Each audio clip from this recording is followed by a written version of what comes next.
Nuestras Biblias en el libro de Lucas, vamos al capítulo 20 y allí a los versículos 19 al 26.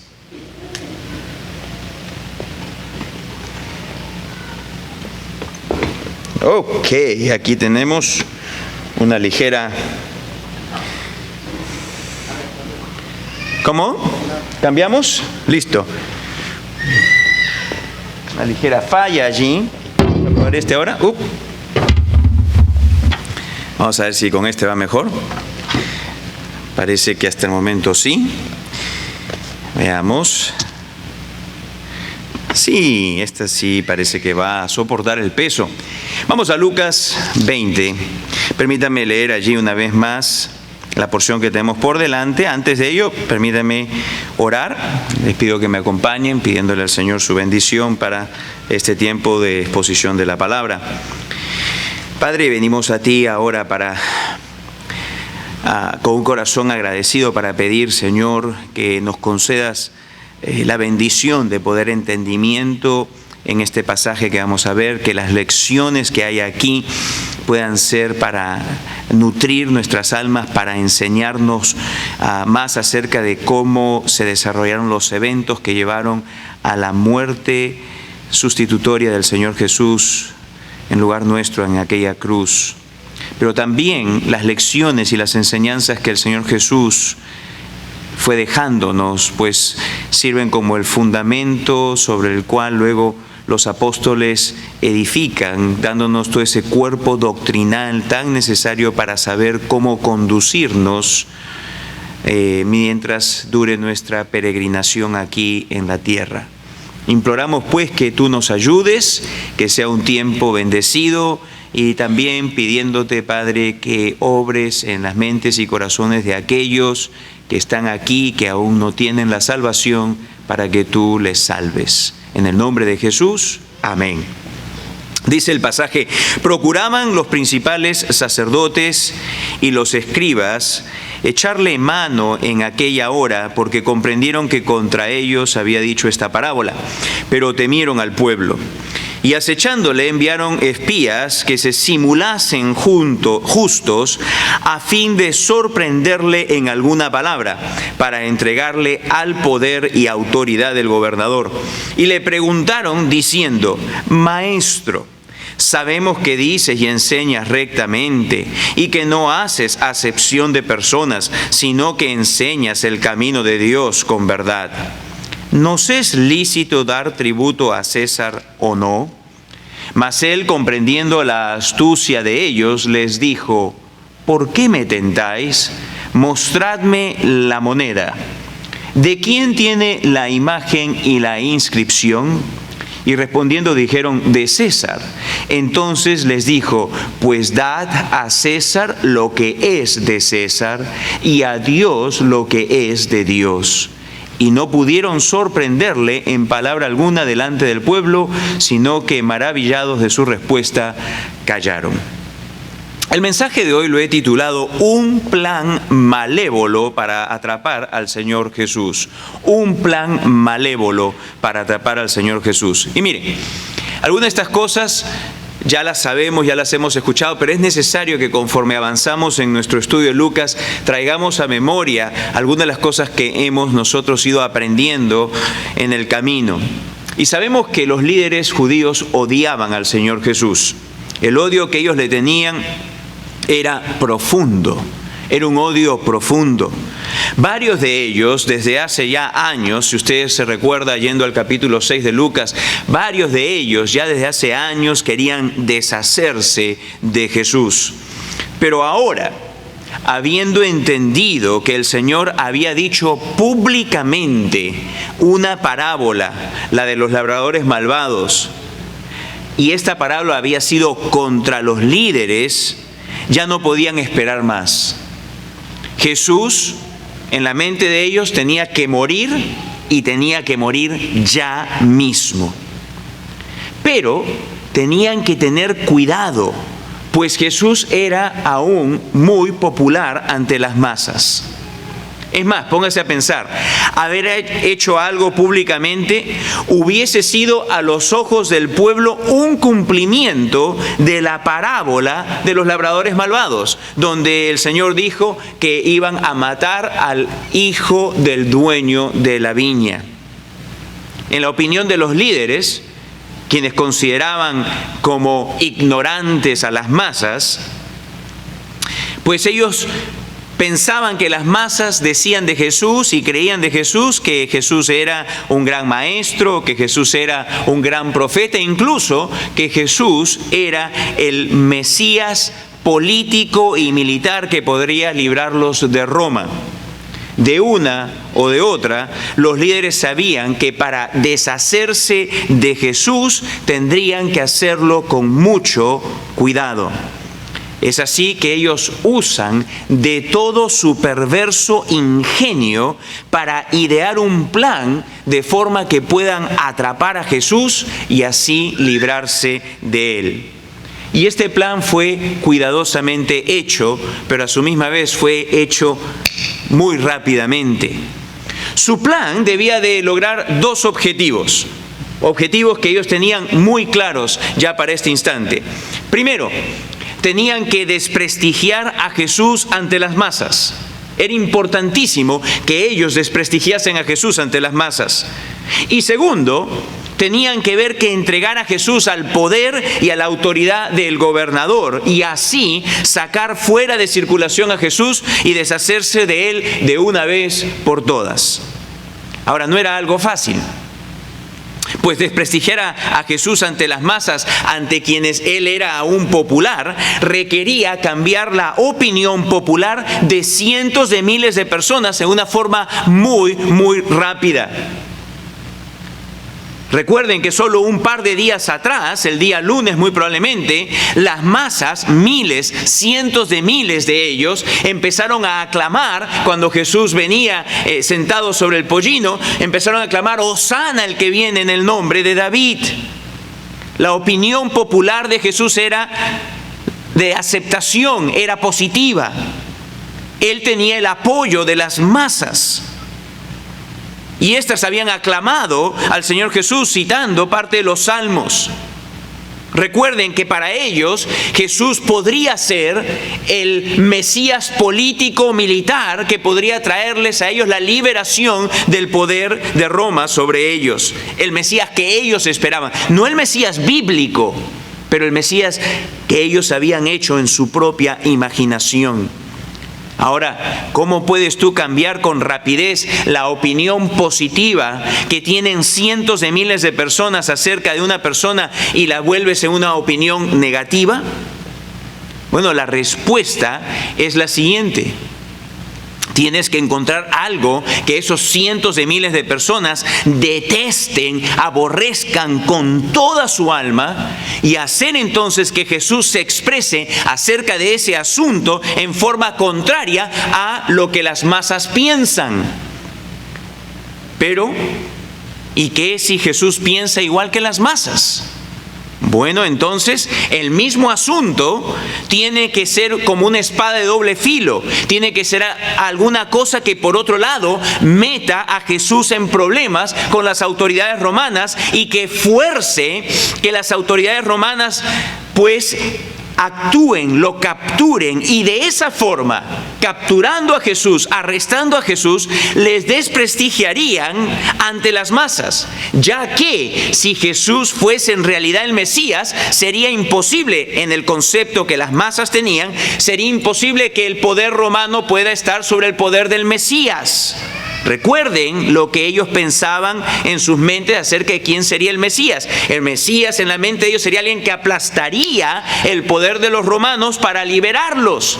Pero sin embargo, si el poder romano se expresa como mayor que el de Jesús, y esto sería arrestándole, entonces en la opinión de las masas, Jesús no podría ser el Mesías.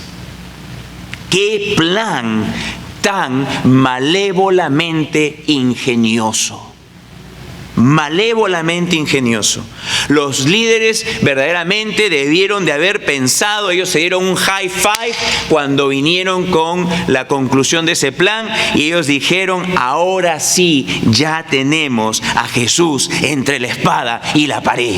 De esta Jesús no se salva. Así que esto como introducción nos lleva ahora a ver lo que muy simplemente el pasaje nos narra aquí en Lucas 20. Del 19 al 22 vamos a ver el plan puesto en marcha. Del 23 al 25 vamos a ver la respuesta de Jesús. Y finalmente, el último versículo, el 26, vamos a ver el resultado de su plan.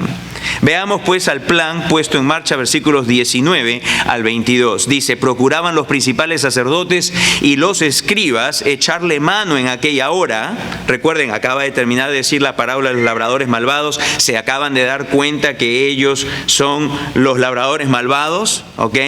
Entonces quisieron en ese instante echar mano sobre Jesús, porque comprendieron que contra ellos había dicho esta parábola, pero temieron al pueblo. Y acechándole enviaron espías que se simulasen justos a fin de sorprenderle en alguna palabra para entregarle al poder y autoridad del gobernador. Y le preguntaron diciendo, Maestro, sabemos que dices y enseñas rectamente y que no haces acepción de persona, sino que enseñas el camino de Dios con verdad. ¿Nos es lícito dar tributo a César o no? Aquí vemos al plan puesto en marcha. Pero ahora, de acuerdo a Mateo 22, 15 y 16, ¿todos lo tienen? ¿Sí? ¿Ok?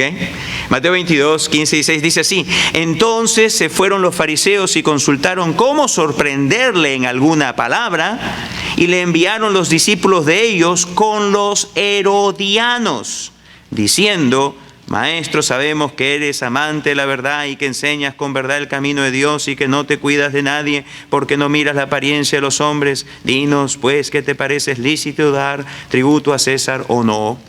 Marcos, en el capítulo 12, versículo 13, también menciona la presencia de estos individuos, los herodianos. Dice, y le enviaron a algunos de los fariseos y de los herodianos para que les sorprendiesen en alguna palabra.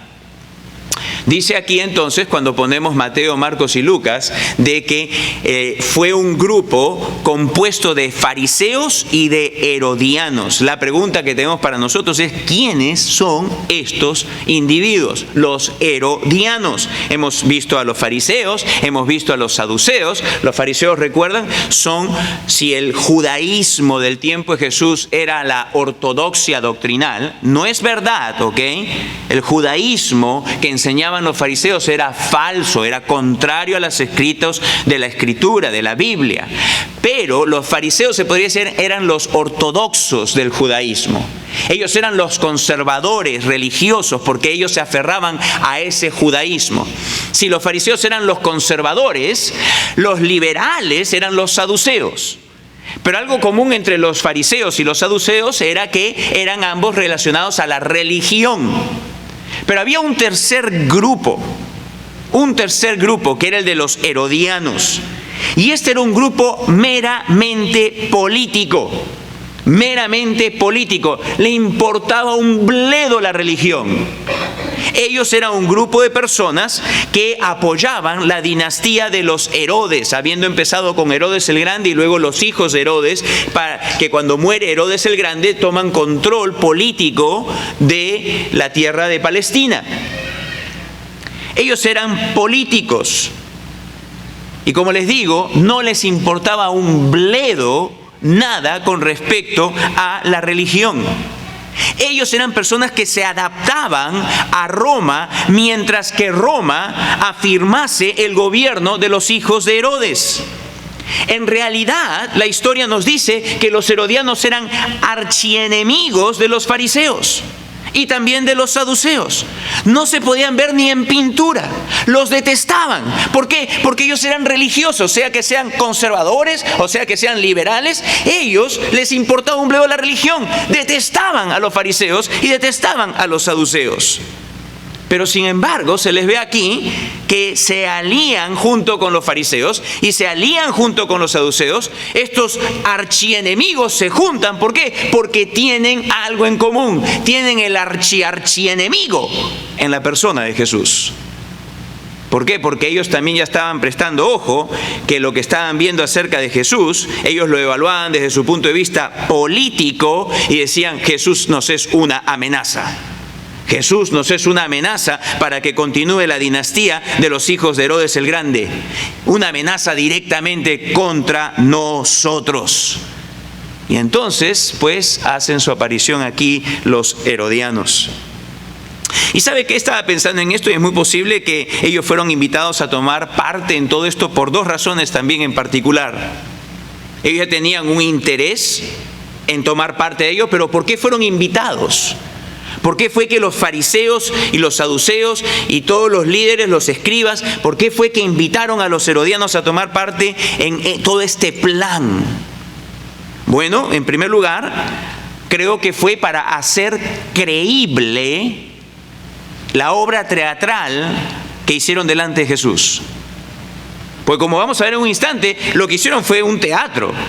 No es que ellos tenían ninguna pregunta acerca del tributo, pero si se presentaba un conservador religioso y se presentaba uno que era meramente un político, y entonces ellos le traían a Jesús esta pregunta acerca de dar tributo a César, ellos quizá pensaron: eso Jesús se la va a tragar. ¿Por qué? Porque él sabe que los herodianos tienen favoritismo hacia Roma y a pagar impuestos, y saben que los fariseos detestan la idea de pagar un tributo a Roma.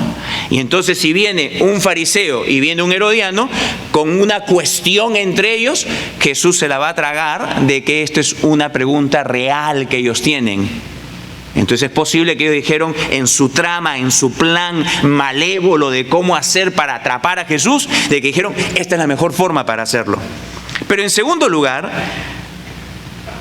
para que fuesen los herodianos los que pudiesen acercarse en representación del grupo de fariseos, saduceos y herodianos ante Roma.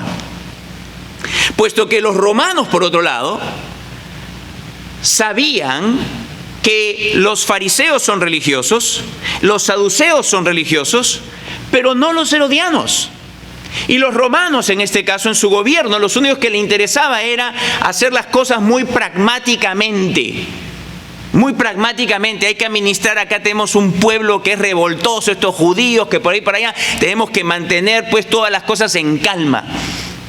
Y si viene entonces un herodiano que no le importa nada de las cosas de la religión, sino solamente el status quo político, ante las autoridades romanas, la presentación de los herodianos dentro del grupo traería como un cierto tipo de validación a lo que están trayéndole, que es una queja acerca de alguien que está tratando de causar una insurrección contra Roma. ¿Se dan cuenta? Así que el plan era magnífico desde el punto de vista de Dios. El plan era a prueba de balas. De esta Jesús no se escapa. Porque acá, con lo que estamos planeando, Jesús va a estar entre la espada y la pared. ¿Lo vamos a desprestigiar? ¿O lo vamos a hacer capturar, que eventualmente lo va a desprestigiar?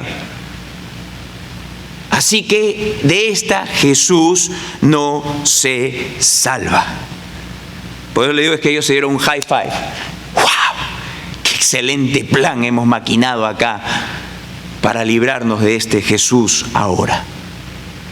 Bueno, Lucas nos describe aquí algunas cosas más acerca del plan, el plan puesto en marcha. Y vemos que para llevar a cabo este plan salen algunas de las cosas más feas de estos líderes religiosos, de estos ejemplos de la sociedad, de estos individuos que deben de ser el ejemplo de ética y de moral. ¿Cómo se conducen? Bueno, se conducen con engaño. Se conducen con adulación y se conducen con hipocresía.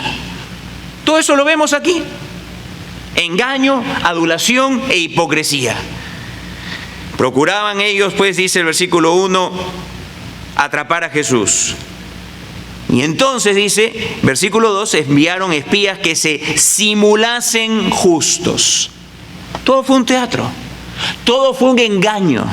Todo fue hecho con la finalidad de engañar a Jesús, a fin de sorprenderle, dice el versículo 2, en alguna palabra con la cual acusarle ante los romanos, para entregarle al poder y autoridad del gobernador.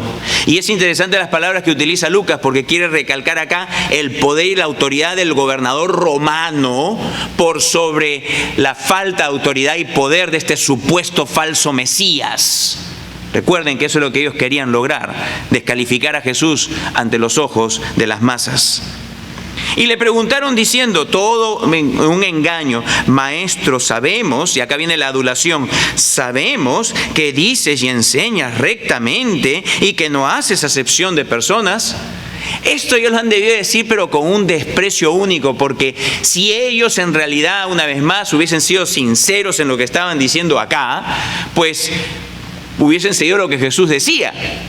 Pero acá ellos están mintiendo a través de sus dientes, ellos están simplemente haciendo un show, un teatro, ellos están actuando con engaño y ahora quieren utilizar de adulación para ir preparando toda la escena para que Jesús caiga.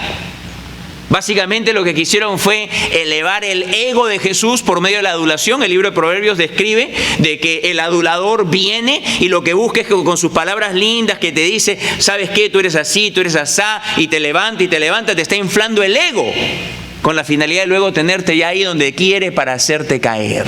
¿Ok? Y entonces ellos estaban buscando que adulara al Señor Jesús y actuaron en todo esto con ese engaño y toda esta adulación con total hipocresía.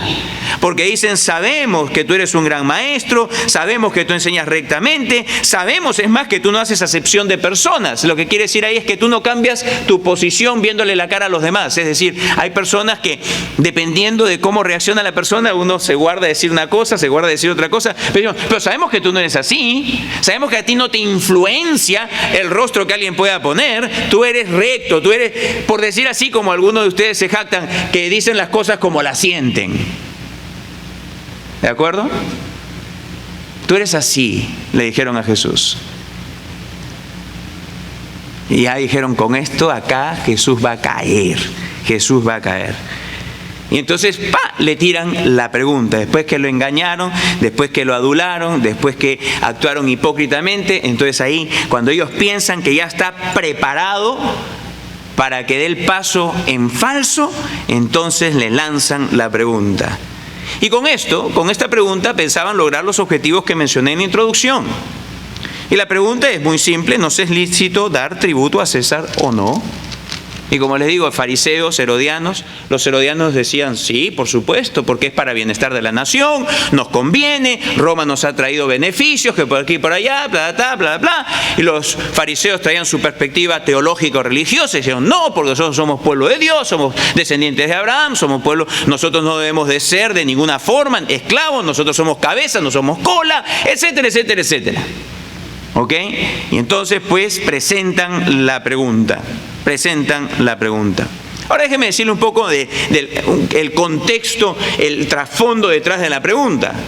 La pregunta, como yo les dije, ellos en sus maquinaciones perversas debieron haber dicho, ok, tenemos que encontrar algo. ¿Qué es algo que las masas detestan? ¿Qué es lo que ellos detestan? ¿Qué es lo que detestan?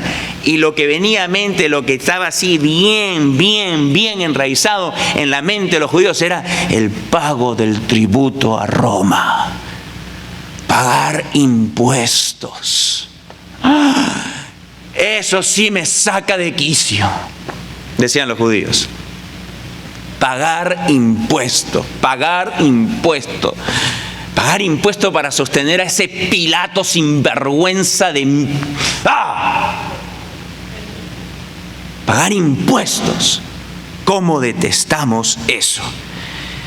Las masas encontraban que pagar tributo era, en cierta forma, una de las cosas más humillantes en la historia de Israel. Era humillante. ¿Por qué? Porque era el diario recordatorio que estaban bajo la opresión. Ellos, el pueblo de Dios, los descendientes de Abraham, eran como esclavos, eran personas bajo la opresión de un poder pagano, de un poder idólatra. Y era para ellos, pues, absolutamente una de las cosas más humillantes como nación. Décadas atrás hubo una sublevación de un compadre llamado Judas el Galileo, y de la cual, si no me equivoco, debe ser la referida en el libro de los Hechos por Gamaliel, cuando llama a las personas a que recapaciten acerca de la naciente iglesia y que les dice, tengan cuidado, recuerden lo que pasó con Judas el Galileo. Bueno, cuando cortaron la cabeza, todo el cuerpo se murió. Y después recuerden este otro, Teudas creo que fue, que también cortaron la cabeza, todo el cuerpo murió. Dice, si pues este nuevo movimiento no es de Dios, dijeron allí los líderes, Gamaliel a los líderes mejor dicho, entonces no se preocupen. Pero si es de Dios, tengan cuidado, ¿cierto? Ya por décadas había habido en la nación de Israel este sentir de fastidio profundo, en lo más profundo de su alma, acerca de tener que pagar impuestos. Es más, históricamente, si avanzamos unas décadas después de la muerte y resurrección de Jesús, nos encontramos en el año 65-66 y empieza la sublevación de los judíos, que termina años después con la destrucción a manos del general Tito, el general romano, de toda Jerusalén y la destrucción del templo. Y uno de los factores más importantes en el inicio de esa revolución fue una revuelta con respecto al pago de los impuestos.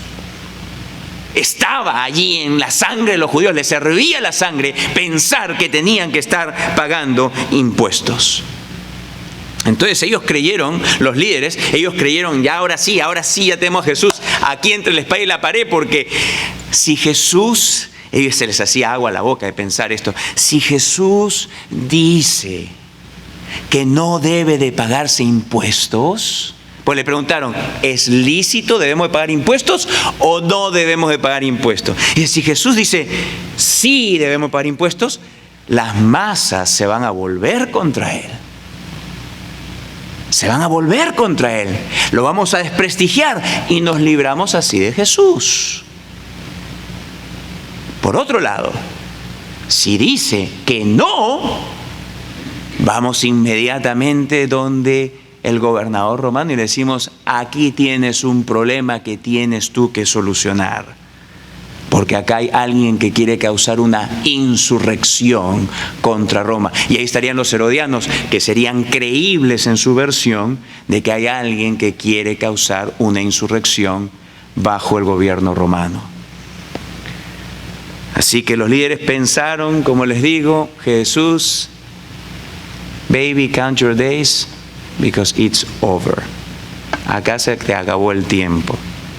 Bueno, veamos la respuesta del Señor. Versículos 23 al 25. Mas Él, comprendiendo la astucia de ellos, les dijo, ¿por qué me tentáis? Mostradme la moneda. ¿De quién tiene la imagen y la inscripción? Y respondiendo dijeron, de César. Entonces les dijo, pues dad a César lo que es de César y a Dios lo que es de Dios. El Señor supo inmediatamente que se trataba de una trampa. ¿Y cómo lo supo Jesús? Aquí hay una evidencia, una vez más, de su conocimiento divino. En Juan, en el capítulo 12, el versículo 25, dice el Señor, por medio de Juan, lo siguiente, que el Señor no necesitaba que nadie le dijese lo que había en el hombre, porque el Señor sabía exactamente lo que hay en la mente y el pensamiento de cada uno de nosotros. Ese es un conocimiento que habla de su omnisciencia, de su divinidad. Él sabía de lo que estaba ahí tomando lugar. Él sabía los planes exactamente, cómo es que lo querían ver que agarrar. Pero ¿saben qué? La respuesta que Jesús da afirma que sí se tiene que pagar los impuestos, pero va más allá de eso. De forma que lo que hace es que desbarata los planes de ellos. Y acá es bueno, porque yo les estoy diciendo a ustedes de que Jesús está sentando las bases para lo que luego vendría. Y las epístolas dejan esto muy claramente. Dice que el Señor Jesús es el fundamento y sus enseñanzas también. Pero luego dice, van a venir las enseñanzas y los escritos de los apóstoles y de aquellos que estuvieron con los apóstoles, es decir, el resto del canon del Nuevo Testamento, los cuales van a edificar, profundizar, ampliar y dar revelación adicional a la cual Jesús dejó, para que entonces todas las enseñanzas de Jesús más la de los apóstoles sea lo que forme el canon del Nuevo Testamento, que es aquello que recibimos nosotros, la iglesia. ¿Se recuerdan también de que les estuve diciendo que ha habido un desplazamiento? Bueno, este desplazamiento empezó a tomar lugar en realidad desde el día número 1 en que el Señor Jesús empieza su ministerio. No es que llega hacia el final recién cuando Él empieza la etapa del desplazamiento. El desplazamiento empezó desde el día número 1, porque lo que el Señor hizo fue que empezó a desplazar aquello que iba a ser el liderazgo de aquello nuevo que iba a tomar lugar en el desplazamiento de Israel. Y entonces lo que Él hace es que Él escoge a 12 y luego los 12 Él escoge a 70. Es curioso de que sea así, porque 12 representan las tribus y 70 representaba en aquel entonces aquel cuerpo de 70 ancianos o líderes del Sanedrín. Y lo que el Señor Jesús estaba haciendo es que estaba diciendo, señores, aquí está habiendo un desplazamiento, y estoy empezando por aquello que es vital para que toda aquella cosa que va a tomar lugar en vez de lo otro que está siendo desplazado, para que tenga un funcionamiento razonable, óptimo, para que llegue a ser aquello para lo cual lo estoy poniendo. Y para esto era necesario un nuevo liderazgo.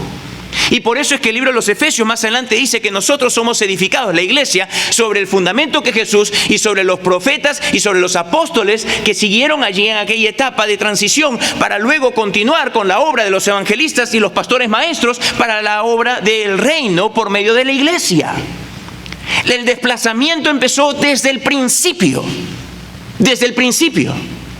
porque el Señor sabía acerca de la dureza de Israel.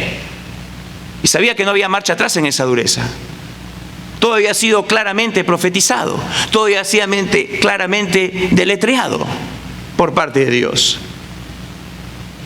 Así que el Señor Jesús lo que está haciendo aquí es que Él continúa dándonos aquellas cosas que son importantes para nosotros prestar atención. Y una de ellas, fundamental, es el concepto de la responsabilidad que nosotros, los creyentes, tenemos de honrar los gobiernos y los gobernantes y de honrar a Dios apropiadamente. Algo que luego el apóstol Pablo en Romanos el capítulo 13 y el apóstol Pedro en 1 Pedro el capítulo 2 expande más, donde se nos enseña, basado en la enseñanza del Señor Jesús, que deja el principio fundamental de que sí tenemos una responsabilidad para con los gobiernos humanos. El apóstol Pablo lo que hace es que se explayen y dice, ¿por qué tenemos una responsabilidad para gobiernos humanos? Y acá incluye todo tipo de gobierno humano. Dice, pero un momento, ¿incluye la democracia? Ciertamente. Oh, por supuesto que sí. ¿Incluye la democracia representativa o la monarquía representativa? Por supuesto que sí. Pero no va a incluir a una dictaduría. Oh, no, por el contrario, incluye una dictaduría también. A los dictadores, pero claro que sí. La historia en la mayor parte de lo que abarca ha sido gobernada por personas que han sido dictadoras. La mayor parte del tiempo lo que la humanidad ha tenido como gobernante han sido dictadores. Los llamaban reyes, pero eran dictadores. Hacían lo que querían. Su sola palabra era la ley. Y la mente de Dios no cambia acerca de esto. Como lo fue en aquel entonces, lo sigue siendo hoy día, siglo XXI. Somos llamados a ser personas responsables dentro de la esfera que nos encontramos. Y nos encontramos en una esfera terrenal donde el apóstol Pablo dice que Dios le ha dado a esa esfera terrenal un gobierno. Y dice la Escritura que ese gobierno es para nuestro bien. Y tú puedes decir, pero yo no veo que este gobierno de Obama o el gobierno de Bush haya muchas cosas de bien. ¿Por qué? Porque tú te identificas que eres demócrata, o tú te identificas que eres republicano, o tú te identificas como lo que quieras identificarte. Pero déjame decirte, la Biblia dice que no cambia. El gobierno de Bush que precedió y ahora el gobierno de Obama que le ha seguido son gobiernos que fueron puestos por Dios, te guste o no. Y Dios no es republicano y Dios tampoco es demócrata, ¿ok? Pero Dios pone los gobiernos. Y el Señor quiere que tú y yo tengamos la actitud, escucha, la actitud la actitud debida para los gobiernos, cualquiera que el gobierno sea. Cualquiera que el gobierno sea. Y el apóstol Pablo y el apóstol Pedro, ambos dicen con toda claridad que la única actitud correcta para con el gobierno es la de honrar el gobierno. Honrar el gobierno. Pero honra el gobierno. Pero honra el gobierno. Y no hay una expresión más clara de la honra que merecen los gobernantes que el pago de nuestros impuestos. El pago de nuestros impuestos. Es lo que la Escritura dice. Y en esto no hay cómo salirse de ello. ¿Y sabe qué?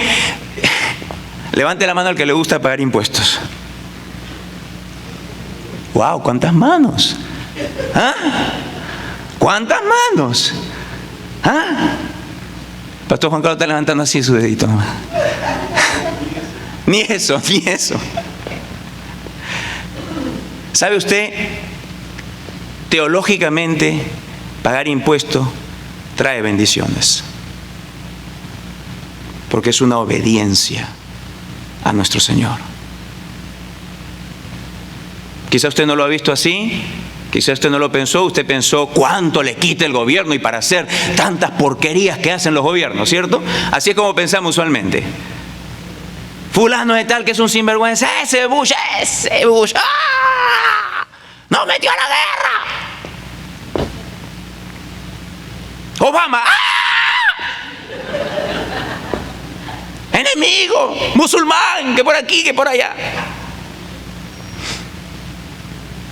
Y sin embargo el Señor Jesús nos diría, si estuviésemos en los tiempos bíblicos, ¿de quién es la imagen? ¿De Bush? Pues dale a Bush lo que es de Bush. ¿De quién es la imagen? ¿De Obama? Pues dale a Obama lo que es de Obama. Ambos lo único que hacen es representar lo que llamamos la institución, que una vez más, recalco, esto lo hemos enseñado previamente, la institución del gobierno no es el desarrollo sociológico de una sociedad. No es invención humana. Los gobiernos tienen autoridad porque derivan autoridad de acuerdo a lo que la clara enseñanza bíblica nos trae, de que es una autoridad derivada de Él y de Él directamente.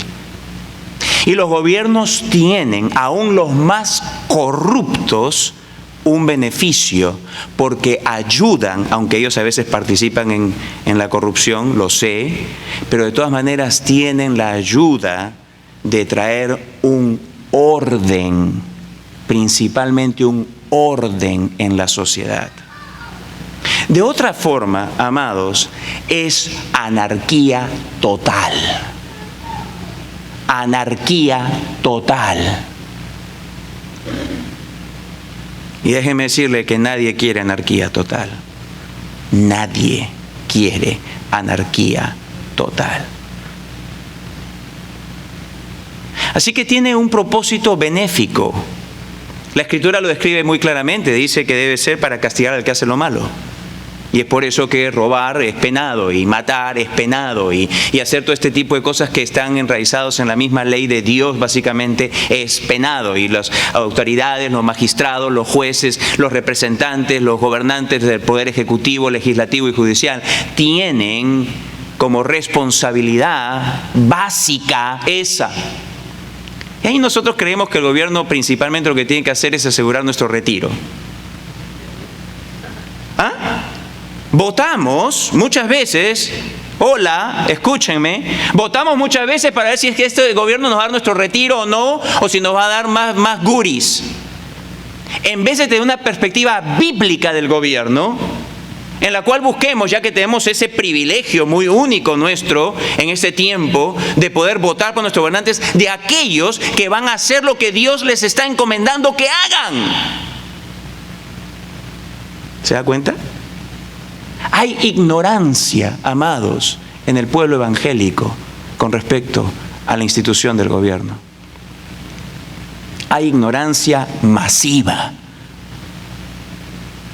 Y ahí vamos nosotros jugando la politiquería en la iglesia. Déjenme decirles, si algo más acá lo que el Señor Jesús está enseñando es lo siguiente: la iglesia no tiene ningún negocio, nada que ver, ni debiese estar envuelta en la política, señores. No envolvamos la iglesia en la política. Ahora, habiendo dicho eso, acá por ejemplo puede haber, como lo hay, una joven que está dando tiempo para estar en una oficina de políticos. ¿Es que acaso la Escritura diría, no, Alex, tú no debes de hacer eso? Y la Escritura diría que no. Que tú como individuo, como Dios te hizo con los dones, talentos, como te engranó a ti para que tú le sirvas donde Él te ponga, incluya alguna actividad de servidor público, aunque sea en base voluntaria, pues muy bien, perfectamente bien, en perfecto acuerdo con las Escrituras, en nada contradictorio a las Escrituras. Sin embargo, que se busque que la iglesia y sus pastores y sus líderes se envuelvan en el proceso político, que se busque que la iglesia, los pastores, que esta iglesia o aquella otra se unan en una coalición para hacer un frente ante el gobierno y ante pedirle cosas. Señores, perdemos tiempo. Y usted dice, ¿en qué? Pues usted quiere que haya transformación en la sociedad, evangelicemos. Usted quiere de que haya transformación en la sociedad, clamémosle a Dios y digámosle, Señor, salva. Porque cuando el Señor salva, corazones se transforman por el poder de Dios. Cuando corazones se transforman por el poder de Dios, la persona cambia. Y entonces cuando la persona cambia y esta otra cambia, sucede un cambio en la sociedad. El cambio de una sociedad viene profundamente cuando Dios salva personas y no por medio de actividad política. Por favor, amados hermanos, que nosotros no seamos así ni tengamos esa mentalidad, porque no encaja con las Escrituras. Si el Señor Jesús nos hubiese dicho que nos envolvamos, pues de lleno, señores, y a registrarnos, y a participar en todo el proceso y a estar ahí metidos. Pero el Señor no nos dejó para eso. ¿Usted ve al apóstol Pablo teniendo algún tipo de actividad política? ¿Usted vio al apóstol Pedro teniendo algún tipo de actividad política? ¿Usted lee a alguno de los apóstoles teniendo alguna actividad política? ¿Organizando la iglesia para que tenga una presencia política? ¿Organizando a la iglesia para que deje oír su voz políticamente en el campo político? Ahora, eso no dice de que yo, ciudadano de esta nación, porque recuerden, estamos en dos esferas. Está la esfera humana, terrenal. Soy ciudadano de una nación. Usted es ciudadano de una nación. Puede ser ciudadano de esta nación o ciudadano de la nación a la cual su ciudadanía pertenece. Pero también somos ciudadanos, y acá utilizando los círculos, y acá tenemos el círculo, la esfera del gobierno humano, y siendo nosotros ciudadanos acá, hay un círculo que se intersecta allí. Es más, no solamente lo intersecta, lo envuelve en realidad, que es el círculo del reino de Dios. Hay algunos dentro del campo de la esfera humana, sí se intersecta, hay algunos que están en ambos, que son ciudadanos del mundo y somos ciudadanos del reino. No todos los ciudadanos del mundo están dentro de la ciudadanía del reino. ¿De acuerdo? Y nosotros, que somos ciudadanos del mundo y ciudadanos del reino, somos llamados a vivir por los principios del reino, los cuales rara vez entran en conflicto con los principios justos del mundo. Y si en algún momento entrasen en conflicto con los del mundo, la respuesta la encontramos en Hechos, el capítulo 5, versículo 29, con respecto de cuál debe ser entonces nuestra respuesta. Y es la respuesta que dieron cuando hubo un conflicto entre los principios que se les quería imponer a los seguidores del Señor Jesús con los principios que el Señor Jesús le había dado a sus seguidores. Y en esa situación, entonces, los apóstoles respondieron, y nosotros también haremos bien en responder lo siguiente. Respondiendo Pedro y los apóstoles dijeron: es necesario obedecer a Dios antes que a los hombres. Ahí está, en blanco y negro, señores. Si viene alguien y dice: Jesús Villalobos, tú ya no puedes predicar más, porque si predicas entonces vas a ir a la cárcel, entonces tendré que poner pues las manos ahí y decir, ok, tírale encima a las esposas, porque no voy a dejar de hacer lo que el Señor me ha mandado a hacer.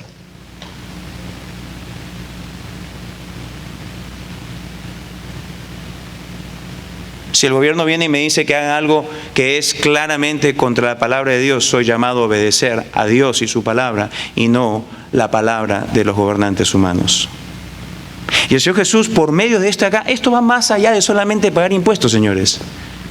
La respuesta de Jesús deja muy en claro de que nuestra actitud y nuestra relación con el gobierno va más allá de solamente pagar impuestos. Es una relación de honra. Y la palabra que se utiliza tanto en el libro de Romanos como la que utiliza el apóstol Pedro, donde se dice honrar a todos, honrar a Dios, honrar al rey, es aquella palabra que puede ser traducida, paga lo que debes, que refleja exactamente lo que el apóstol Pablo también mencionó. No debáis nada a nadie, pagar lo que debes. Y Dios nos pone en esta situación, habiéndonos dado Él, los gobiernos humanos, de que nosotros estamos en deuda para con los gobiernos humanos. ¿En deuda de qué? Si lo que hacen es tirarme todos los impuestos. ¿Debería pues yo algún impuesto? Sí. Estás en deuda porque hay beneficios que Dios tiene para ti y para mí, aún para los que no son suyos, que el gobierno provee. ¿Es que tú construiste las calles de afuera? ¿Y el sistema de carreteras? ¿Es que tú eres aquel que construyó y tiene toda la infraestructura necesaria como para tener cuerpo de bomberos y un gobierno civil y regulaciones de las cuales tú estás muy agradecido, porque así no viene un fulano así nomás a tu costado y hace lo que quiere al costado de tu casa, ¿cierto? Y donde tú esperas que si te roban, que puedes ir y que tener algún recurso de alguien que vaya y que aprecie a esa persona y la ponga en la cárcel, o que le está vendiendo drogas a ti o a tus hijos, qué sé yo, te está tratando de vender drogas. Ahí tú tienes pues alguien que diga, no, que la ley le caiga, ¿cierto? ¿Sí o no? O si alguien se embriaga y bebe y maneja y no debiese y mata a alguien o deja a alguien inválido, quisiéramos que la autoridad se haga presente, ¿cierto? El gobierno nos da muchos beneficios, los cuales la Biblia describe que deben de ser el de castigar al que hace lo malo y de comendar a aquel que hace lo bueno. Ese es el principio fundamental de operación. Y por lo tanto, ya que nos están dando todos estos beneficios, la Biblia dice, tú estás en deuda como ciudadano de mi reino, pero también ciudadano de este mundo. Tú estás en deuda con los gobiernos que yo he puesto. Y por lo tanto, págale sus impuestos. Ahora tú dirás, el argumento siempre es este. Ay, pero mira que yo no voy a dar mi dinero para que hagan una guerra y maten porque Dios dice que no. Déjame decirte una cosa. Roma no era ni republicana ni demócrata. Roma, el emperador decía, hey, yo soy Dios. Y el hijo del emperador dice, yo soy el hijo de Dios. Y soy el sumo sacerdote. Pues cuando Jesús viene y le dice, ok, muéstrame la moneda, la imagen de quién está ahí. En el tiempo romano lo que hacían es que sacaban el denario en particular, que era una monedita de plata chiquita, y tenía en un lado el rostro del emperador de ese momento. Para el emperador que estamos hablando acá era Tiberio César. Ese es Tiberio. Y Tiberio lo que hizo fue poner ahí su carita, ¿ok? Plasmada en esa moneda. Y en el otro lado hay una descripción de los títulos honoríficos por los cuales debiesen de ser reconocidos estos gobernantes. Y al otro lado entonces estaba la inscripción. En el caso de Tiberio César decía, Hijo de Dios, sumo pontífice. El único que puede representar ante los dioses a todos ustedes. Ahora, señores, me vienen ustedes a mí a decir de que ese argumento, no, pero yo no le voy a dar el dinero porque ese Bush lo que hizo fue que metió en la guerra, o este Obama, y que tanta cosa, y dice, porque mira lo perverso de eso. Hey, el Señor Jesús dijo que le des a uno que se llamaba Hijo de Dios y Sumo Pontífice, siendo el Señor Jesús el verdadero Hijo de Dios y el verdadero Sumo Pontífice, dijo, paguen los impuestos. ¿Se dan cuenta? ¿Se dan cuenta? El Señor Jesús no da ninguna excepción a esto. Tenemos una responsabilidad, amados, de honrar, no solamente de pagar impuestos, sino de honrar, de tener la actitud adecuada de respeto para nuestros gobernantes. Señores, eso debiese de hacernos callar muchas veces la boca a algunos de nosotros que hablamos mal de nuestros gobernantes. Si vamos a hablar, hablemos con respeto acerca de ellos. Podemos decir las cosas que están mal y podemos denunciarlas, ciertamente que sí, pero respetuosamente. Respetuosamente. Porque han sido puestos por Dios, nos guste o no. Nos guste o no. Así que aquí hacia el final el Señor Jesús en su respuesta lo que hace también es que muestra compasión. Una vez más, parece solamente la gracia divina puede hacer lo que el Señor Jesús aquí hace. Compasión para esta gente que vino con falsedad, con engaño, con adulación, con la intención de matarlo, y a ellos que básicamente si hubiesen podido hubiesen ido con el puñal en la mano y a matar a Jesús, ¿ok? A ellos les extiende misericordia. Y dices, ¿dónde está la misericordia? Y dice, no solamente den a César lo que es de César, pero también denle a Dios lo que es de Dios. Y es interesante las palabras que antecede esto, porque habló de la imagen. ¿La imagen de quién está aquí? Y dice, la imagen del César, respondieron ellos. Y luego el Señor Jesús dice, bueno, dale entonces a César, aquel cuya imagen está ahí, dale a César, al dueño de esa imagen, dale lo que le corresponde, el honor, el respeto y sus impuestos. Y aunque no repite la idea de imagen, está allí en el contexto. ¿Cuándo es que nosotros leemos acerca de la imagen que hay en el hombre? Génesis, capítulo 1. Dijo Dios, hagamos al hombre a nuestra imagen y a nuestra semejanza. Y el Señor Jesús entonces le dice, hey, ¿la imagen de quién tú estás llevando? La imagen de Dios, sí, como un espejo que ha sido roto, y eso hablando del pecado, y que ese espejo quedó hecho añicos y ya no refleja bien, pero continúa reflejando la imagen divina en nosotros. Por eso es que tenemos un cierto sentido de justicia, por eso es que tenemos un cierto sentido de bondad, por eso es que tenemos un cierto sentido de compasión, por eso es que tenemos un cierto sentido de amor, por eso es que tenemos un cierto sentido de afecto, por eso es que tenemos todas estas cosas que son el reflejo, torcido, corrupto, sí, pero es el reflejo aún de la imagen de Dios que nunca ha dejado de estar. Y entonces el Señor Jesús le dice, hey, dice, dense cuenta, no solamente hay que darle a César lo que le pertenece porque él es el dueño de su imagen, pero ustedes todos por acto creativo le pertenecen a Dios, pero sin embargo ustedes están rehusando darle a Dios lo que le corresponde a Dios, sus almas. Sus almas. Y aquí en esta mañana probablemente hay algunos de ustedes que están rehusando darle a Dios lo que le pertenece a Dios por acto de creación. Vuestras almas. ¿Por qué? Porque dicen, no, yo no voy a creer. No, yo no puedo creer. No, yo no voy a hacer eso. No, yo no voy a rendir mi vida a Jesucristo. No. Así estaban esta gente. E iban más allá porque pensaban matar al Señor. Pero aún a ellos el Señor Jesús les mostró, y ciertamente para ti también en esta mañana el Señor Jesús te muestra esta compasión y esta misericordia y este llamado y te dice, ven a aquel que es el dueño de tu alma, aquel que te creó, contra el cual has pecado, y reconcíliate con Él. Él te quiere salvar, Él te quiere perdonar. Darle a Dios lo que le debes a Dios. Y le debes a Dios nada menos que tu vida entera, tu alma entera. El Señor Jesús para eso vino, para que tú pudieses tener el camino abierto para entregarle tu vida a Dios, para que Él perdone tus pecados, para que Él te limpie del todo absolutamente y puedas tener vida eterna. Y ahora seas, por decir así, doblemente de Dios. Uno, por acto creativo, Él es el dueño de todo. incluyendo de ti. Pero el segundo por un acto recreativo, porque crea en ti un nuevo corazón. Y entonces viene a ser, por decir así, doblemente de Dios.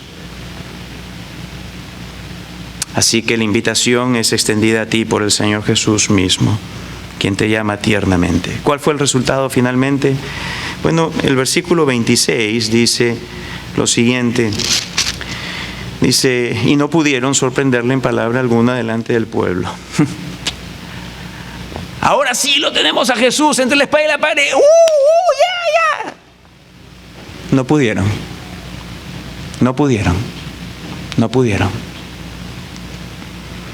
Sino que maravillados de su respuesta callaron. Ahora, el hecho de que callaron ahí, una vez más, creo que es una manifestación divina de el solo acto de haber respondido de esa forma, el porte, el aura, por decir, lo que había ahí, los llevó a callarse. Estaban delante de la presencia del Señor de señores, del Rey de reyes. No pudieron hacer otra cosa. No cambió lamentablemente sus corazones. A pesar de la invitación, a pesar del llamado, a pesar de la oferta, ellos siguieron rehusando. Es más, cuando usted va al capítulo 23, usted lee que mintieron acerca de ello, y cuando finalmente lo traen ante Pilato, dicen, él ha dicho que no paguen impuestos a César. Mintieron por completo. Pero ¿sabe por qué no pudieron hacer nada? Simplemente porque no era su tiempo. No era la forma en que debía ser, porque habían profecías que se tenían que cumplir, entre ellas que uno de su grupo más íntimo tenía que ser el que levante su mano y herirle en el calcañar. Judas tenía que hacer su aparición. No iba a ser por plan humano, tenía que hacer el cumplimiento divino de todo lo que él había dado en profecía en el Antiguo Testamento. Señor, damos gracias por tu palabra y pedimos, oh Señor, que esta no se vaya de nuestros corazones, sino que haga la obra para la cual tú la has enviado. Y ahora, Señor, al escuchar la siguiente canción y tomar la cena, pedimos que nos acerques aún más de cerca hacia ti. Es metafórico mi forma de hablar, porque más cerca a ti no podemos estar estando en el Señor Jesús, pero que podamos palpar y podamos gozarnos de, por decir así, sentir esta cercanía hacia ti al participar todos de la cena. En el nombre de Jesús. Amén.